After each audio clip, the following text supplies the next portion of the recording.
Hello, and welcome back to Remember the Flowers. We just had a cute event with Aaron, cute boy. He's pretty good. We sit quietly for a while. Eventually, the fire goes out, almost leaving us in dark. The moon is bright tonight, which gives us enough light to look around. I can see Aaron wipe his face with his bandana as we separate. Man, I thought I couldn't get more pathetic. Don't say that. You're not pathetic at all. You say that, but sometimes I'm not so sure. When push comes to shove, I'll be there to pick you back up. Cyrus, you remind me a lot of Xavier in a way. That catches me off guard. What do you mean? You asked me earlier that something had to change, right? I nod, letting Aaron know I'm going to keep listening. It was a few years after we left the orphanage. We were a bit of a notorious, I'll tell you what. Sometimes we got a little too brave for our own good. Part of that was leading raids into more developed cities. There's a ton to the east of Tensia called Wait, Stein? Is that what that word is? Stein? It wasn't as advanced as Tensia, but it was pretty close. We decided to raise hell in a place that had never seen it before. For no reason other than to prove a point. During our first raid, however, something happened that changed our lives forever. Okay, so more flashback. All right.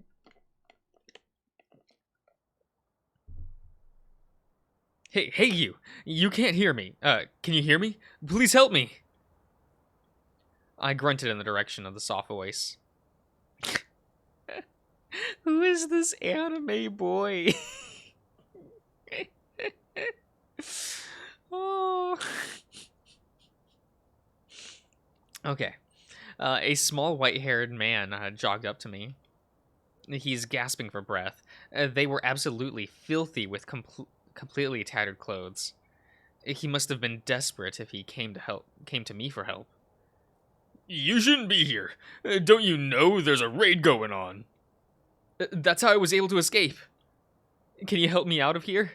After that, I won't bother you ever again. When they lifted their head to look at me, I thought they were winking at me. One of their eyes was closed. Please, I don't have any money or valuables, but I can pay you back in time. I promise. The more I looked him over, the more I realized just how beat up he was. Hey, Aaron, what the hell are you doing? We got shit to beat in. My second command yelled at me from the other side of the street, pipe in hand. Wait, did you all start this? You have to get out of here. And why's that? Because Russum is stationed here. What? I looked around at the damage we've done, and just how much shit we were in. The small human grabbed my paw and then tried to direct me away. If you don't get out of here, they're going to kill you. Please. I'm 6'8". Okay. Tall. This human wouldn't be any taller than 5'10" and 5 feet 10 inches. Okay. Why is one like this, and then one written out with the feet? And I don't. Is that correct? I guess that's correct. I don't know. That just looks a bit odd to me. He was scared of the situation at hand, but fearless of me. I had never been more confused in my life. Sirens wailed in the distance. The human tried pulling me even harder. Ugh, damn it. Karen, round everyone up. We're getting out of here.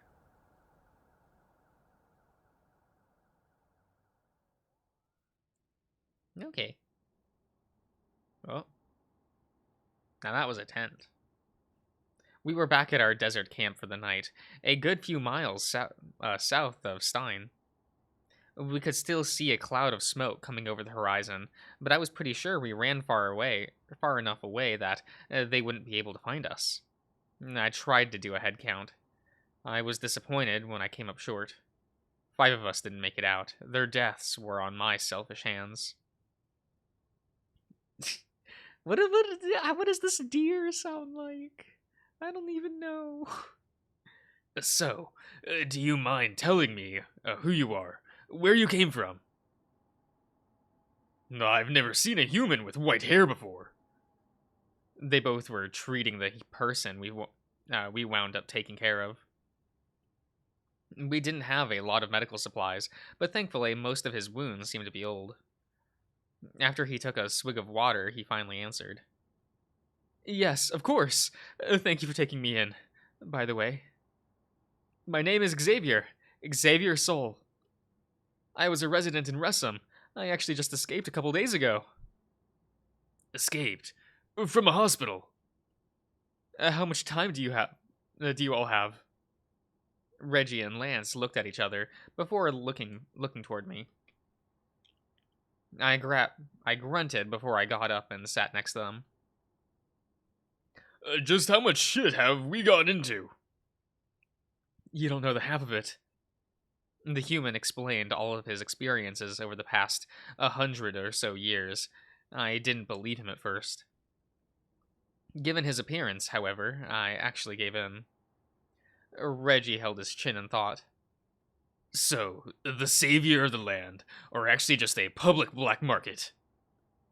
Reggie sighed before he shook his head. Glad I didn't end up working for them after all. You believe me? It's not hard to, particularly with your eye. Xavier held his hand over his closed eye. You'd have to be pretty committed to pretend having had your eye harvested. My blood started to boil. Yet another aspect of the world who takes advantage of the vulnerable. I appreciate you looking at me. I haven't been able to clean it since I left. I didn't do much, honestly. We should get you to a professional if we can. Reggie turned towards me. What do you think? We can't take care of him with what we have currently. We can barely get by as it is. You don't have to tell me that. I'm well aware. You don't have to take care of me. I'll be fine. Xavier got up and then patted his dusty clothes. I'm glad you took me in this direction. I have a contact I've been meaning to meet. He set his sights on the desert wastelands to the east. I just hope they're still waiting for me. With all of the commotion, I wouldn't be surprised if they left. Xavier turned back to me and then gave me a small smile. Thank you for rescuing me back there. I'll be forever in your debt. We didn't do anything. Don't get it twisted. If you say so.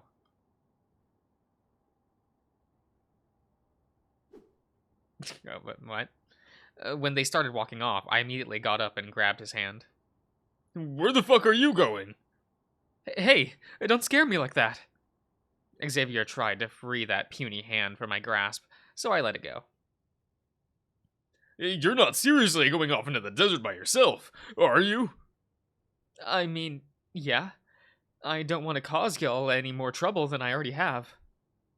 I just know Ressum will catch up soon. You don't want me around. I pinched the bridge of my snout. No. You're not going to just wander around aimlessly in the desert. You're going to freeze to death before you find anyone.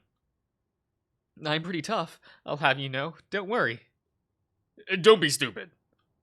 I sighed loudly as I rubbed my eyes. Just stay with us for the night. We can try to find the people you're looking for tomorrow. You really don't have to. Do not make me repeat myself. Understand? I could tell that struck fear into the human, as intended. But I couldn't help feeling a little bad about it. Who are you even looking for? The human looked at the 3 of us before he looked at the rest of the camp. What I'm about to tell you is extremely confidential, understand? And the information about Ressum wasn't? Yeah, but Fuck Russum. Xavier sat back down with Reggie, Lance, and me. You see, I'm trying to meet up with a resistance group. Xavier explained the gravity of the situation at hand to us, along with who broke him out of Russum. He told us that the past 2 years he's been secretly in contact with a spy who had managed to climb his way up into a to try to break him out. There was a mishap right at the end, however. The spy got himself killed while Xavier tried to get away. He couldn't make it out of the city without getting caught, so he's been in hiding, waiting for an opportunity to escape. We just happened to be at the right place at the right time. The human started to unravel a little bit now that he's had a chance to breathe. If my body let me move right, Grant would still be alive. I'm so damn slow now. He shook his head. My life wasn't worth his. Don't diminish his sacrifice by making yourself feel bad. You're disrespecting him. You say that, but... I'm sure he just wanted you to help him. I mean, he wouldn't have gone through all of that if he didn't, right? I know, but... Xavier's gaze turned toward me. Okay. Their one eye widened in surprise. Oh shit! You were shot! He said in panic, which confused me. What are you on about? They pointed to my calf. Sure enough, there was a tear in my pants and some blood. Oh, something! Must have grazed me on the way out. I didn't even notice. Mr. Reginald. Wait, Reginald, yeah. Do you have any rubbing alcohol? You don't have to be so formal. What's gotten you so worked up? It could get infected. Oh, come on. Aaron's the toughest guy I know. Right, Aaron? My boyfriend looked up at me earnestly. It made me smile bashfully. Shut up, Lance. He's right. I'll be fine. Without being prompted, Xavier tried tearing what little was left of his clothes to make makeshift bandages.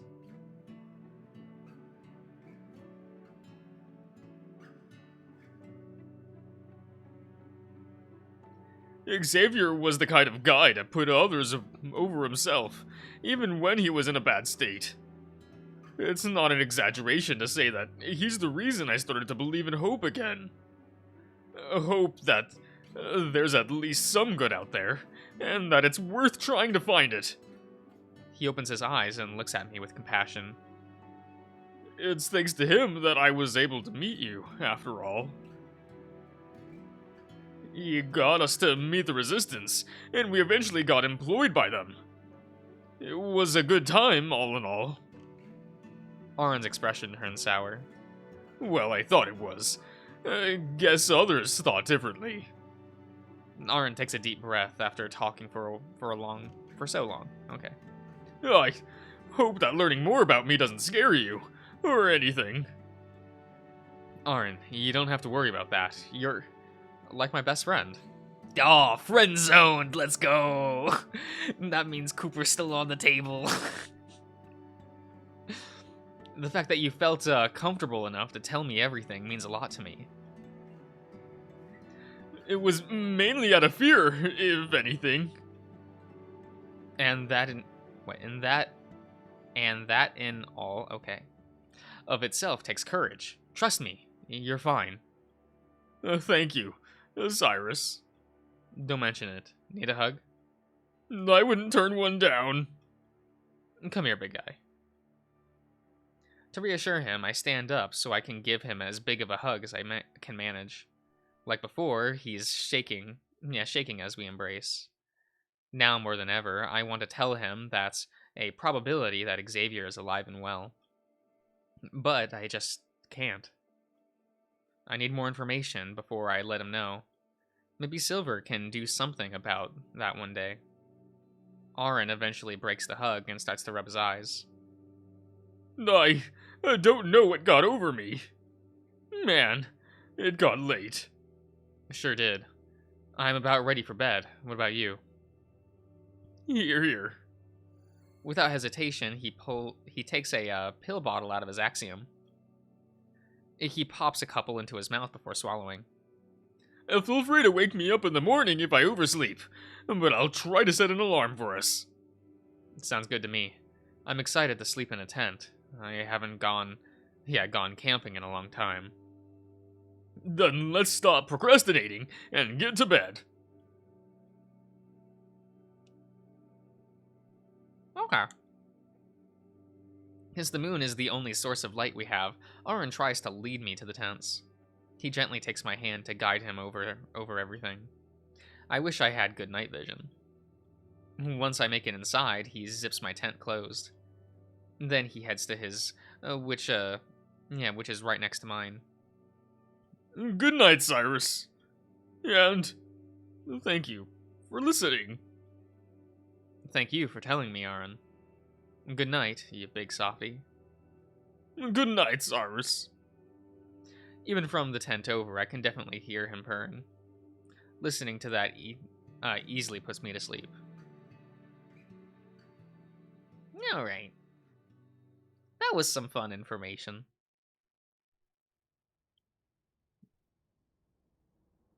Ah, good. Rubble. My favorite.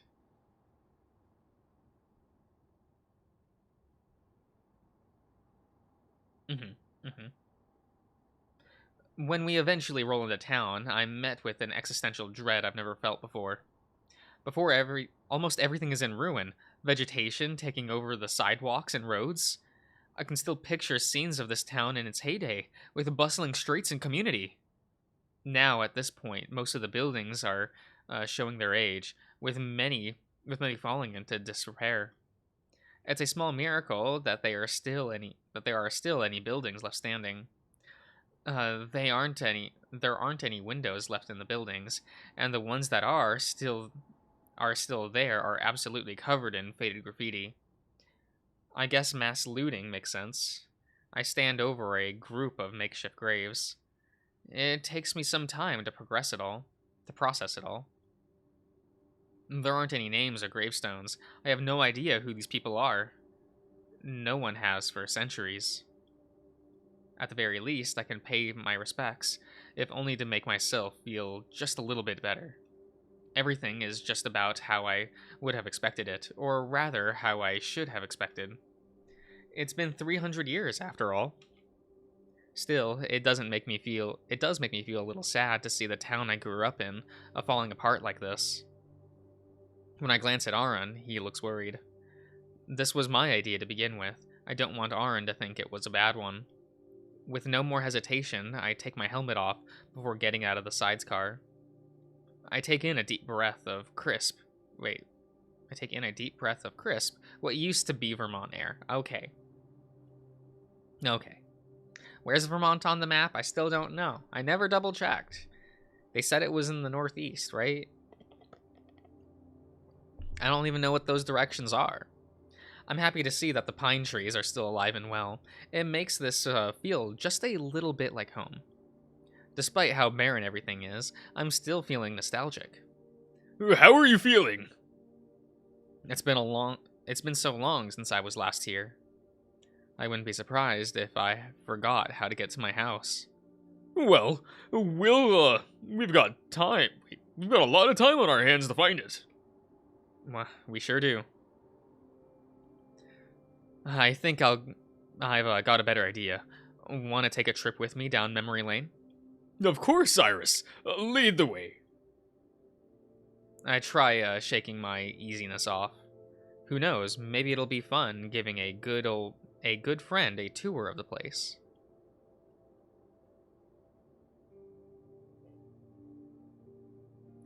After we walk for a couple blocks, I point to a building at the top of the hill. Even from here, I can see just how dilapidated it really is. That was my old elementary school. It wasn't very big, so it only went up to 5th grade. The middle school was a separate building in town. Oh, can we go inside? I don't see why not. How come? I've never been in a school before. I'm kinda curious. As good of a reason as any. Who knows? Maybe we'll find some ghosts. Do you believe in them? If this world has taught me anything, it's that nothing is impossible. Well said. Okay. Well, I think this is as good a place as any to end the part, so I'll see you around, everyone.